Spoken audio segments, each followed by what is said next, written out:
Orographic rainfall के बारे में समझ रहे थे। और पिछले वीडियो में हमने जाना कि बारिश कराने के लिए हवा में नमी होना बहुत ज़रूरी है। इसके अलावा हमने ये भी जाना कि पहाड़ की जिस ओर बारिश होती है उसे विंडवर्ड साइड बोलते हैं और पहाड़ की जिस ओर बारिश नहीं होती है उसे लीवर्ड साइड बोलते हैं। अब आगे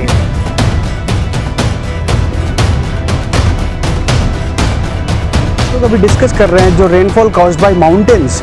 तो जो स्लोप साइड है, जो विंडवर्ड साइड है, उधर तो बारिश ही कराएगा क्योंकि वहाँ पे रिलेटिव ह्यूमिडिटी बढ़ जाता है और रिलेटिव ह्यूमिडिटी जैसे बढ़ता है तो उधर बारिश कराता है। और धीरे धीरे अपनी दाईं ओर, मतलब दाईं ओर क्या, जिस साइड भी लीवर्ड साइड है, अब जिस तरफ वो अपने उस तरफ जा रहा है, लीवर्ड साइड उस चीज़ को बोलेंगे। और लीवर्ड साइड जाते ही वो स्टेबल कंडीशन होता है, मतलब वहाँ पे रेनफॉल नहीं होता है। रेनफॉल क्यों नहीं होता है? क्योंकि जो मॉइस्चर कंटेंट होता है ना, वो बहुत ज़्यादा घट जाता है, तो वो उस कंडीशन को फेवरेबल नहीं बनाता रेनफॉल कराने के लिए।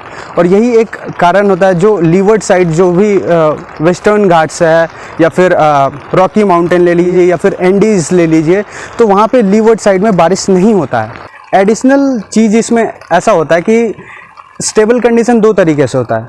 या तो जो एयर मास लीवर्ड साइड में जो चला गया ये ऊपर ही रह जाएगा, या फिर ये लीवर्ड साइड वाला जो एयर मास है वो नीचे की ओर आएगा।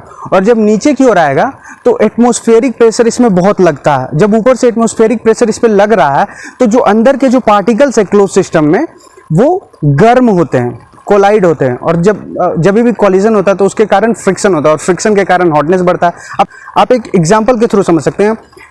अगर एक बोतल में पानी भर कर रखें, उसे फ्रिक्वेंटली आप सेक करें तो उसके अंदर का जो पार्टिकल्स है वो गर्म होता है। थोड़ा देर के बाद अगर आप उस बोतल को टच कीजिएगा सेक करने के बाद, तो वो गर्माहट आपको महसूस होगा। उतना गर्म नहीं होगा लेकिन गर्माहट महसूस होगा।